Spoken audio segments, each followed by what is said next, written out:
கோபுரம் chits private limited 12 வருட அனுபவம் 9000க்கும் மேற்பட்ட கஸ்டமர்களின் நம்பிக்கையை பெற்ற முன்னணி சிட் ஃபண்ட் நிறுவனம். மேலும் விவரங்களுக்கு உடனே டவுன்லோட் பண்ணுங்க கோபுரம் சிட்ஸின் ஆஷ் கேஷ் ஆப்பை. மாநிலத்தின் ஒட்டுமொத்த நிதி நிலைமையை விளக்க விழைகிறேன். சென்னை மெட்ரோ ரயில் திட்டத்திற்கு ஒன்றிய அரசிடமிருந்து ஒப்புதல் கிடைப்பதில் காலதாமதம் ஏற்படுவதால் அத்திட்டத்திற்கான முழு செலவையும் மாநில அரசு தனது நிதியிலிருந்து ஏற்க வேண்டிய கட்டாயம் ஏற்பட்டுள்ளது. இதன் விளைவாக அரசிற்கு நடப்பாண்டில் 9,000 கோடி ரூபாய் செலவினம் ஏற்பட்டுள்ளது. மேலும் 30/6/2022 முதல் சரக்கு மற்றும் சேவை வரி இழப்பீடு நிறுத்தப்பட்டதால் ஆண்டொன்றுக்கு சுமார் 20,000 கோடி ரூபாய் வருவாய் இழப்பு ஏற்பட்டுள்ளது. இத்தகைய சவால்கள் நிறைந்த சூழ்நிலையில் 2023-24 ஆண்டிற்கான நிதிநிலை கடந்த மார்ச் மாதம் தாக்கல் செய்யப்பட்டது. நடப்பாண்டில் ஏற்பட்ட இரு தொடர் பேரிடர்கள் ஏற்படுத்திய பாதிப்பு இந்த சூழ்நிலையை மேலும் மோசமடைய செய்து மாநிலத்தின் நிதி நிலைமையை கடுமையாக பாதித்துள்ளது. தேவையான நிவாரணத் தொகையை வழங்குவதற்கும் தற்காலிக மற்றும் நிரந்தர சீரமைப்பு பணிகள் மேற்கொள்வதற்கும் எதிர்பாராத செலவினம் ஏற்பட்டுள்ளதுடன் குறிப்பிடத்தக்க அளவில் வருவாய் இழப்பும் ஏற்பட்டுள்ளது. பலமுறை ஒன்றிய அரசிடம் கோரிக்கை விடுக்கப்பட்ட போதிலும் தேசிய பேரிடர் நிவாரண நிதியிலிருந்து எந்த ஒரு நிதியையும் மாநில அரசுக்கு இதுவரை வழங்கவில்லை. மாநிலத்தின் எதிர்பார்ப்பிற்கு நேர்மாறாக மாநில அரசின் நிதிநிலையை மேலும் பாதிக்கும் வகையில் கடன் வாங்கும் வரம்பு குறித்து ஒன்றிய அரசு கடுமையான நிபந்தனைகளை விதிப்பதன் மூலம் வளர்ச்சி திட்டங்களுக்காக நிதி ஆதாரங்களை திரட்டும் மாநில அரசின் அதிகாரத்தையும் ஒன்றிய அரசு கட்டுப்படுத்துகிறது. இத்தகைய கடுமையான நிபந்தனைகளுள் ஒன்றின் விளைவாக நடப்பு ஆண்டில் தமிழ்நாடு மின் உற்பத்தி மற்றும் பகிர்மான கழகத்திற்கு மாநில அரசு இழப்பீட்டு நிதியாக 17,117 கோடி ரூபாயை வழங்கியுள்ளது. இந்த நிபந்தனையை நிறைவேற்ற தவறும் நேர்வில் அதற்கு இணையான தொகை நமது கடன் வாங்கும் வரம்பிலிருந்து கழிக்கப்படும். மேலும் இதேபோன்று அடுத்த நிதியாண்டிலும் தமிழ்நாடு மின் உற்பத்தி மற்றும் பகிர்மான கழகத்துக்கு இழப்பீட்டு நிதியாக 14,442 கோடி ரூபாய் வழங்கப்பட வேண்டும். மின்துறையில் சீர்திருத்தங்களை மேற்கொள்வதற்கு இந்த அரசு உறுதி கொண்டுள்ள அதே வேளையில் இத்தகைய நிபந்தனை மாநில அரசின் நிதிநிலையின் மீது பெரும் சுமையை ஏற்படுத்தி வளர்ச்சி பணிகளுக்கான நிதி ஒதுக்கீட்டை பாதிக்கிறது. கடந்த காலத்தில் நடைமுறைப்படுத்தப்பட்ட உதய் திட்டத்தினை போன்று இந்த தொகையினையும் நிதி பற்றாக்குறை மற்றும் கடன் உச்சவரம்பு கணக்கீட்டிலிருந்து நீக்கம் செய்ய வேண்டும் என்ற கோரிக்கையை மாநில அரசு ஒன்றிய அரசிடம் முன்வைத்திருக்கிறது. இச்சூழ்நிலையில் 23-24 ஆண்டின் வரவு செலவு திட்ட மதிப்பீடுகளில் 3,08,056 கோடி ரூபாயாக மதிப்பிடப்பட்டுள்ள வருவாய் செலவினங்கள் திருத்த மதிப்பீடுகளில் 3,17,484 கோடி ரூபாயாக மதிப்பிடப்பட்டுள்ளது.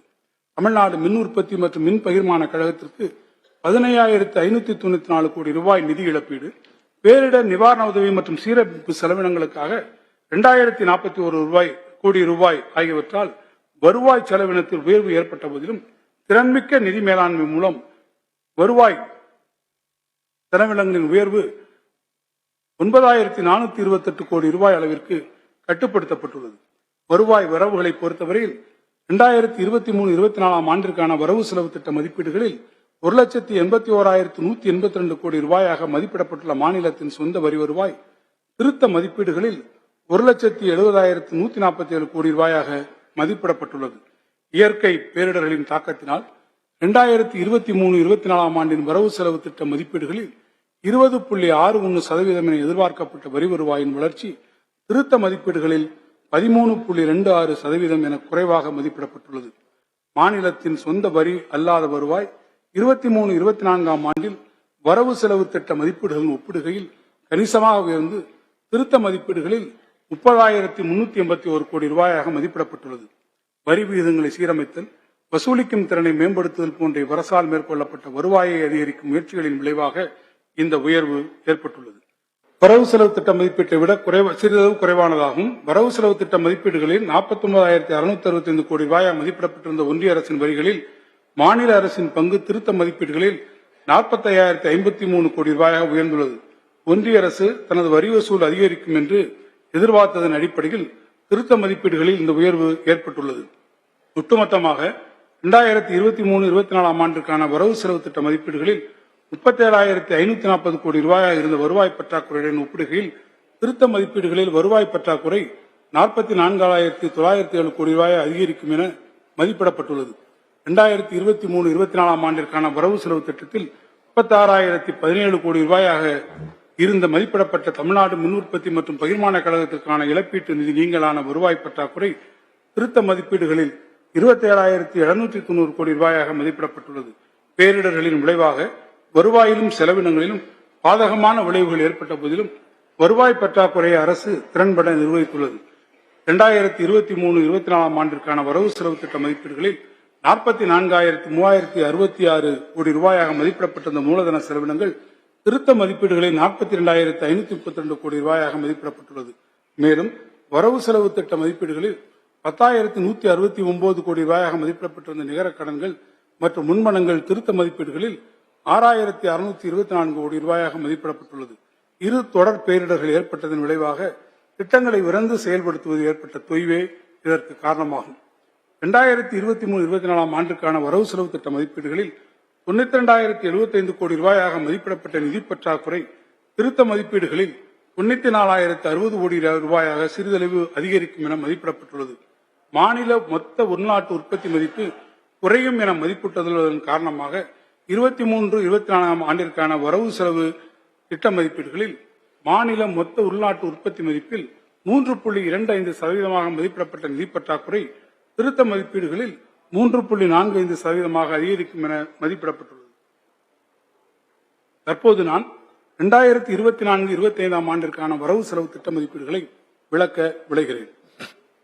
மாநில பொருளாதார வளர்ச்சி, வரி விகிதங்களில் மேற்கொள்ளப்பட்ட மாற்றங்கள் மற்றும் வரி வசூலில் திறன் மேம்பாடு ஆகியவற்றை கருத்தில் கொண்டு 2024-25 ஆண்டிற்கான மாநிலத்தின் சொந்த வரி வருவாய் மதிப்பீடுகள் 14.71% வளர்ச்சியுடன் 1,95,173 கோடி ரூபாய் என மதிப்பிடப்பட்டுள்ளது.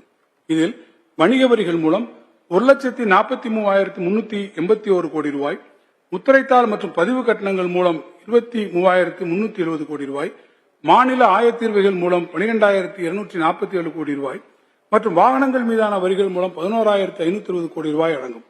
மாநிலத்தின் சொந்த வரி அல்லாத வருவாயில் காணப்படும் வளர்ச்சி அதே அளவில் நீடிக்கும் என்ற எதிர்பார்ப்பில் 2024-25 ஆண்டுக்கான வரவு செலவு திட்ட மதிப்பீடுகளில் 30,728 கோடி ரூபாயாக மதிப்பிடப்பட்டுள்ளது.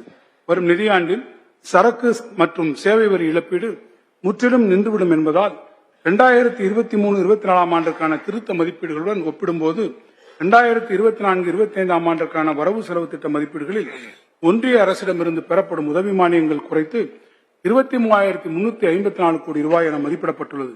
2024-25 ஆண்டிற்கான ஒன்றிய அரசின் ஒதுக்கீடுகளின் அடிப்படையில் 2024-25 ஆண்டிற்கான வரவு செலவு திட்ட மதிப்பீடுகளில் ஒன்றிய அரசின் வரிகளில் மாநில அரசின் பங்கு 49,755 கோடி ரூபாய் என மதிப்பிடப்பட்டுள்ளது. 2024-25 ஆண்டிற்கான வரவு செலவு திட்டத்தில் மொத்த வருவாய் செலவினம் 3,48,289 கோடி ரூபாயாக மதிப்பிடப்பட்டுள்ளது.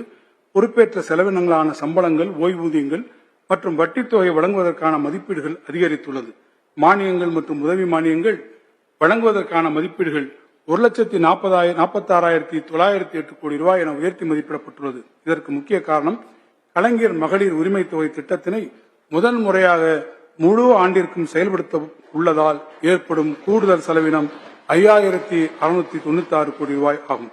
ஒட்டுமொத்தமாக 2024-25 ஆண்டு வரவு செலவு திட்ட மதிப்பீடுகளில் தமிழ்நாடு மின் உற்பத்தி மற்றும் பகிர்மான கழகத்தின் இழப்பீட்டிற்காக நிதி 14,442 கோடி ரூபாயும் சேர்த்து வருவாய் பற்றாக்குறை 49,279 கோடி ரூபாயாக இருக்கும் என்று மதிப்பிடப்பட்டுள்ளது. இழப்பீட்டுத் தொகை நீங்களாக வரும் ஆண்டில் வருவாய் பற்றாக்குறை 34,837 கோடி ரூபாயாக இருக்கும் என மதிப்பிடப்பட்டுள்ளது. இந்த வருவாய் பற்றாக்குறை 23-24 ஆண்டிற்கான வரவு செலவு திட்ட மதிப்பீடுகளில் உள்ள தமிழ்நாடு மின் உற்பத்தி மற்றும் மின் பகிர்மான கழகத்திற்கான இழப்பீட்டு நிதி நீங்கலான வருவாய் பற்றாக்குறை விட குறைவாக உள்ளது என்பது குறிப்பிடத்தக்கது. 2024-25 ஆண்டுக்கான வரவு செலவு திட்ட மதிப்பீடுகளில் மூலதன செலவினம் 47,681 கோடி ரூபாயாக மதிப்பிடப்பட்டுள்ளது. இது 2023-24 ஆண்டிற்கான திருத்த மதிப்பீடுகளுடன் ஒப்பிடும்போது 12.11% வளர்ச்சி கொண்டதாகும். சென்னை மெட்ரோ ரயில் திட்டத்திற்கான செலவினம் 9,000 கோடி ரூபாயிலிருந்து 12,000 கோடி ரூபாயாக அதிகரித்ததன் காரணமாக நிகர கடன்கள் மற்றும் முன்பணங்கள் 11,733 கோடி ரூபாயாக இருக்கும் என மதிப்பிடப்பட்டுள்ளது. கட்டமைப்பு திட்டங்களில் பெருமளவில் முதலீடு செய்வதுடன் மாநிலத்தின் மூலதன செலவினத்தை அதிகரிப்பதிலும் இந்த அரசு உறுதியாக உள்ளது.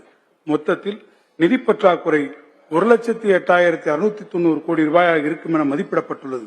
இது மாநில மொத்த உள்நாட்டு உற்பத்தியில் 3.44% 15வது நிதிக்குழுவின் பரிந்துரைகளின் அடிப்படையில் மாநிலத்தின் வளர்ச்சியை பாதிக்காமல் நிதி பற்றாக்குறையை கட்டுப்படுத்தும் சீரிய நிதி நிர்வாக மேலாண்மையை இந்த அரசு கடைபிடித்து 2022-23 ஆண்டில் 3.46% இருந்த நிதி பற்றாக்குறையை 2023-24 ஆண்டில் 3.45%, 2024-25 ஆண்டில் 3.44% குறைத்துள்ளது. மாநிலத்தின் வரவு செலவு திட்ட வருவாய் ஆதாரங்களில் இருந்தே தமிழ்நாடு மின் உற்பத்தி மற்றும் பகிர்மான கழகத்திற்கு இழப்பீட்டு நிதி வழங்கிய பின்னும் பேரிடர்களால் கடும் பாதிப்பை சந்தித்த போதிலும் நிதி பற்றாக்குறையை குறைத்து இந்த அரசு சாதனை புரிந்துள்ளது. பல்வேறு சவால்களுக்கு இடையிலும் திறன்மிகு நிதி மேலாண்மை உறுதியாக கடைபிடித்து அதே நேரத்தில் மக்களுக்கு அளித்த வாக்குறுதிகளை நிறைவேற்ற இந்த அரசு உறுதி கொண்டிருப்பதை தடைகளை தாண்டி வளர்ச்சியை நோக்கி பயணிக்கும் இந்த வரவு செலவு திட்டம் கோடிட்டு காட்டுகிறது. அண்மையில் 16வது நிதிக்குழுவை ஒன்றிய அரசு அமைத்துள்ளது. தமிழ்நாடு போன்ற வளர்ச்சியடைந்த மாநிலங்களுக்கு ஒன்றிய அரசின் வரிகளை பகிர்ந்தளிப்பதில் முந்தைய நிதிக்குழுக்களால் இழைக்கப்பட்டுள்ள வரலாற்று அநீதியை டாக்டர் அரவிந்த் பனகாரியாவின் தலைமையில் உள்ள நிதிக்குழுவினால் சரி செய்யப்படும் என்று இந்த அரசு நம்புகிறது. தமிழ்நாட்டின் வளர்ச்சியை காரணம் கூறாமல் நாட்டின் வளர்ச்சிக்கு கைவிடுக்கும் வகையில் தமிழ்நாட்டிற்கு வழங்கப்பட வேண்டிய உரிய நிதியை உறுதி செய்யும் நியாயமான முறையை நாங்கள் எதிர்நோக்குகிறோம். மாண்புமிகு பேரவைத் தலைவர் அவர்களே, இந்திய திருநாடு விடுதலை பெற்ற பின் நாட்டில் உள்ள பல்வேறு மாநிலங்களும் தங்களுக்கான வளர்ச்சி பாதையை வகுத்துக் கொள்ள தொடங்கின. எனினும் சமூக முன்னேற்றத்திலும் பொருளாதார வளர்ச்சியிலும் தமிழ்நாடு முன்னேற்றம் அடைந்த விதம் குறித்து உலக பொருளாதார அறிஞர்களும் அமைப்புகளும் பாராட்டி போற்றுகின்றனர். தமிழ்நாட்டின் வளர்ச்சி குறித்து நோபல் பரிசு பெற்ற பொருளாதார அறிஞர் அமர்த்தியா சென் அவர்கள் குறிப்பிட்டதை இப்பேரவையில் பதிவு செய்ய விரும்புகிறேன். Tamil Nadu is one of the states which had achieved rapid progress within a relatively short period, despite it starting from appalling levels of poverty, deprivation and inequality. Tamil Nadu initiated bold social programs and has some of the best public services among all Indian states,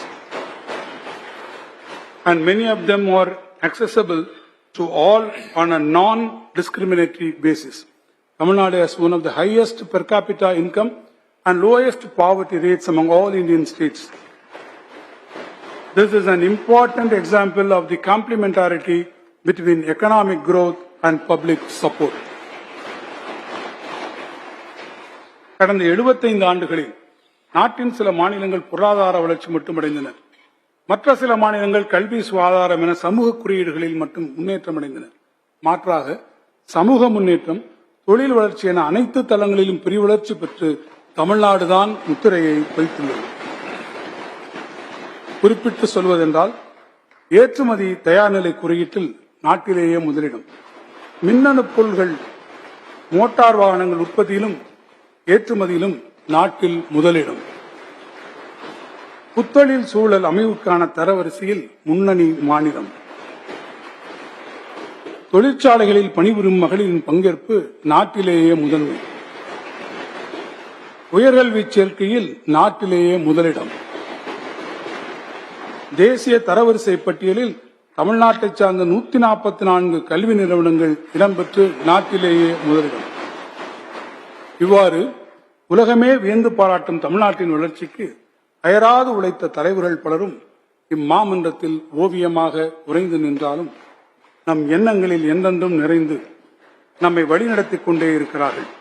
அந்த வழியில் நமது மாண்புமிகு முதலமைச்சர் தலைமையில் நாமெல்லாம் பணியாற்றுவது நமக்கு கிடைத்த பெருமை.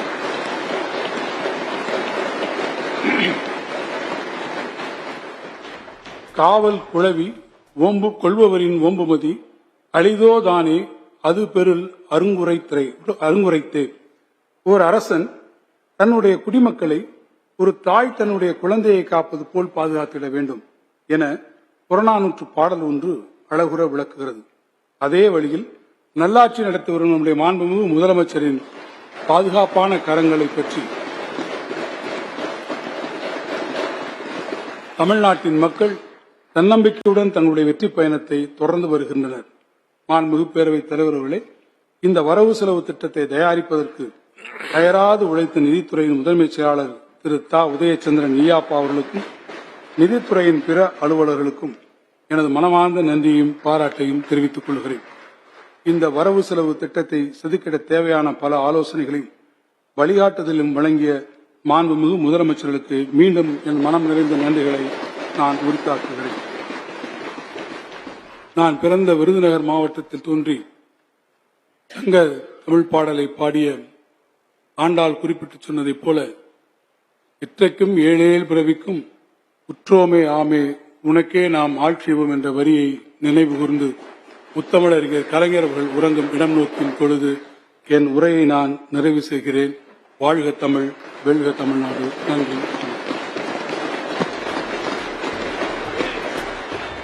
கோபுரம் சிட்ஸ் பிரைவேட் லிமிடெட் 12 வருட அனுபவம், 9000த்திற்கும் மேற்பட்ட கஸ்டமர்களின் நம்பிக்கையை பெற்ற முன்னணி சிட் ஃபண்ட் நிறுவனம். மேலும் விவரங்களுக்கு உடனே டவுன்லோட் பண்ணுங்க கோபுரம் சிட்ஸின் ஆஷ் கேஷ் ஆப்பை.